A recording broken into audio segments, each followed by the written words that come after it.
Marcus de Leon had learned, a long time ago, that the best way to survive a hard week was a quiet booth, a hot plate of eggs, and absolutely nobody talking to him. It was a Thursday evening in late October. The rain had been falling since noon, the kind of steady, patient rain that doesn't announce itself, just soaks everything slowly until you realize you've been wet for an hour. The diner on Clement Street was warm and smelled like burnt coffee and bacon grease, which, to Marcus, smelled like peace. He slid into the corner booth, the one with the cracked red vinyl and the view of the whole room, and set his bag of papers down beside him. 32 student essays on the causes of World War I. He hadn't slept well in 3 days. His daughter, Maya, age 9, had a science fair project due Friday. His son, Elijah, age 6, had decided that Wednesday was a good day to put a crayon in the microwave. The crayon had been orange. The microwave was now also orange. Marcus ordered eggs, toast, and coffee. He stacked 3 sugar packets into a small triangle on the table, the way he always did when he needed his hands to do something quiet. He opened the first essay and began reading. The diner had maybe 12 people in it. A couple by the window sharing a slice of pie. 2 old men at the counter who had clearly been sitting there since the morning. A teenage boy doing homework in a booth near the door. And 2 booths down from Marcus, a woman in blue scrubs eating soup and staring at her phone with the expression of someone who had already given everything she had to the day and was now running on empty. Marcus noticed her the way he noticed everyone, quickly, completely, and without staring. She was in her early 30s, her hair pulled back tight, her shoulders carrying the kind of tiredness that doesn't go away after one night of sleep. She hadn't touched her bread in several minutes. She was just sitting there, holding her spoon, looking at her phone screen without really seeing it. He went back to his essays. The diner door opened at 7:14 p.m. Marcus knew this because he had a habit, picked up years ago in a life he no longer lived, of noting the time when something changed in a room. And something changed when those 3 men walked in. They were loud in the particular way that men become loud when they've had enough to drink to feel untouchable. Not stumbling, not sloppy, just that one level above normal volume where every word is a performance. The first 2 were forgettable, wearing jackets with a contractor company logo on the chest. The third one, the one who walked slightly ahead of the others, the one who scanned the room like he owned it, was someone Marcus had not seen in 16 years. But he recognized him immediately. His name was Garrett. Marcus didn't know his last name anymore, and didn't need to. Some people you remember by the shape of them, by the way they carry themselves, by the particular angle of their chin when they think they are the most important person in the space. Garrett had that chin. He'd had it at 30. He still had it at 40-something. Marcus said nothing. He looked back down at his essay. The 3 men chose a booth. Not the empty one by the window, not the one near the door.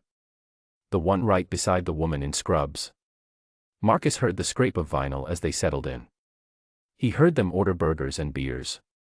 He heard laughter, the sharp, exclusive kind that's designed to make other people aware it's happening. He kept reading. The woman, whose name was Dana, though Marcus didn't know that yet, didn't look up from her phone. She had noticed them the way every woman alone in a public space notices a loud group of men, immediately, completely, while appearing not to. The comments started small. Long day, sweetheart. Garrett's voice, directed sideways at Dana. She didn't respond. She's a nurse, one of the other men said, nodding at her scrubs. They're always tired. I could help with that, Garrett said. And then he laughed, and the other 2 laughed with him, because that was their arrangement. He said things, they confirmed them. Dana put her phone face down on the table. She picked up her spoon. She ate a slow, deliberate bite of soup. She was choosing, very carefully, not to engage. Marcus recognized that choice.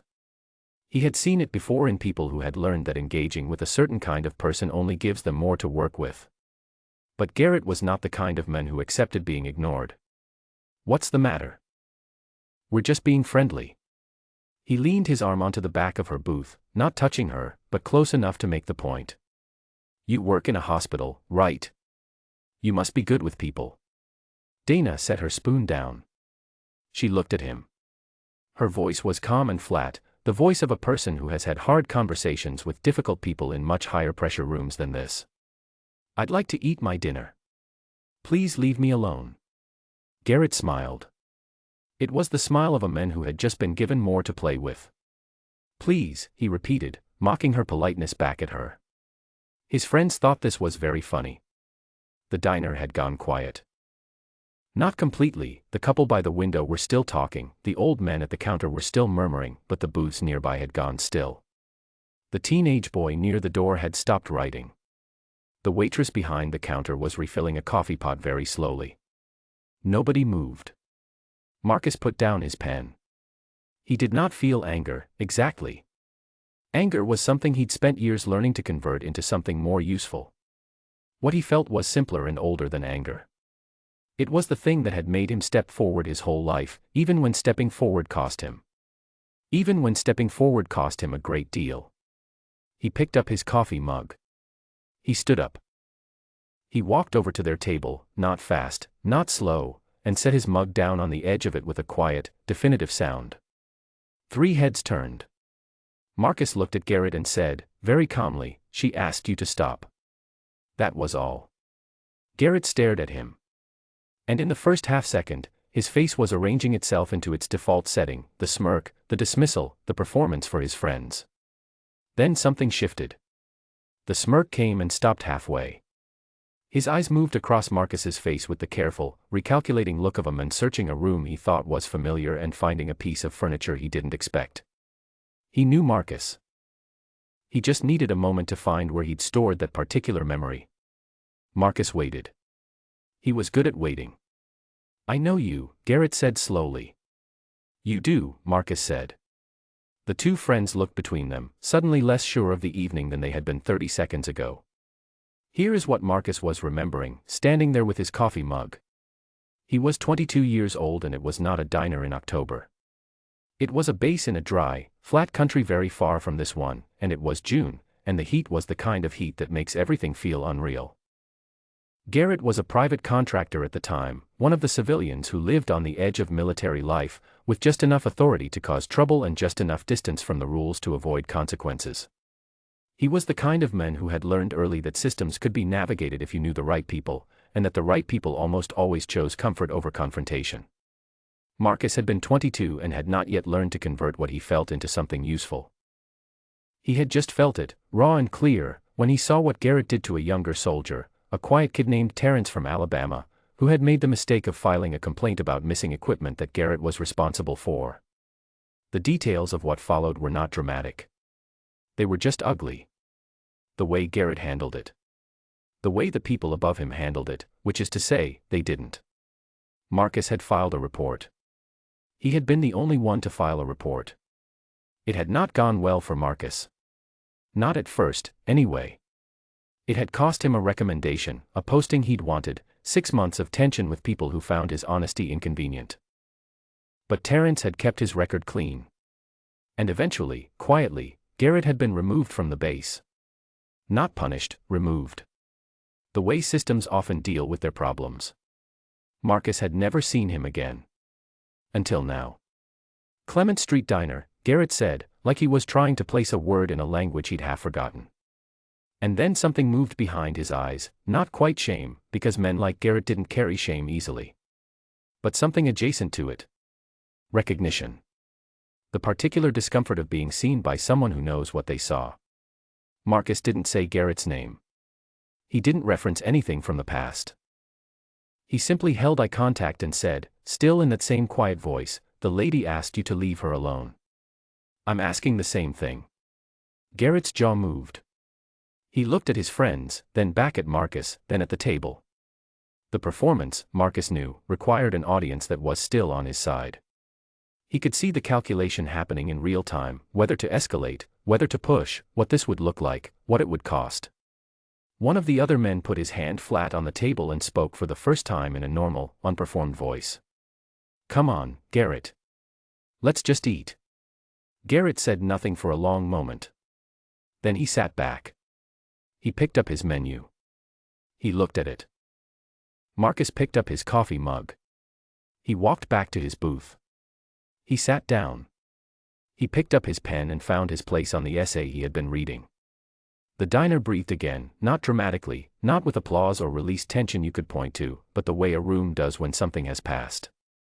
The teenager went back to his homework. The waitress stopped slowly refilling the coffee pot and went to check on a table. The couple by the window resumed their quiet conversation about something that had nothing to do with any of this. 5 minutes later, Garrett and his friends paid their bill and left. They hadn't finished their food. Dana sat for a moment with her hands around her soup bowl. She took a slow breath. Then she picked up her spoon and ate the rest of her dinner. After a while, she moved to the counter stool closest to Marcus's booth. Not with urgency, not with drama, just a small, quiet repositioning, like a person who has decided where they would rather be. Marcus looked up from his papers. "You didn't have to do that," she said. "I know," he said. She nodded, as if that was the right answer and she'd been checking. "I could have handled it." "I believe you," Marcus said. And he meant it, not as a compliment, just as a fact. He had watched her handle it. She had been handling it. He had not stepped in because he thought she couldn't.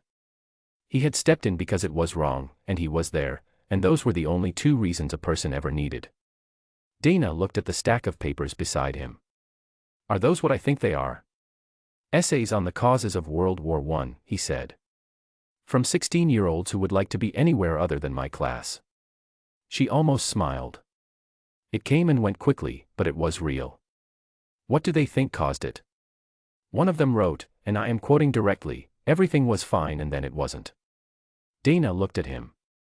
"It's actually not the worst summary I've ever read," Marcus said. She laughed. It came out of her before she could decide whether to let it, a short and genuine sound, and it seemed to surprise her slightly, the way a laugh can when you've been too tired or too tense to expect one. "Nurse?" he asked, nodding at her scrubs. "ER," she said. "Long shift." "They're all long," she said. "But yes." Marcus nodded. He understood the thing she meant under the words, the kind of work that didn't stay at work, that came home in the way you carried yourself, in the way you sat down at the end of a day. They didn't talk for long. They were both tired people who had already used most of their words for the day. But they sat in the same space for another 20 minutes, and Marcus bought a second coffee, and Dana ate all of her bread this time, and the rain kept falling steadily outside the window, and neither of them needed to make more of it than it was. When Dana left, she paused at the edge of the booth. "Thank you," she said. Simple. Direct. The way she probably said things at work, without extra weight, without performance, just the thing itself. "Drive safe," Marcus said. She did.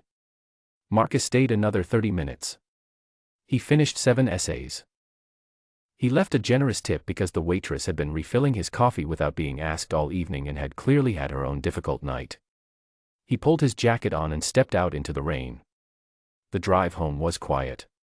The streets were mostly empty, the traffic lights cycling through their colors for no one.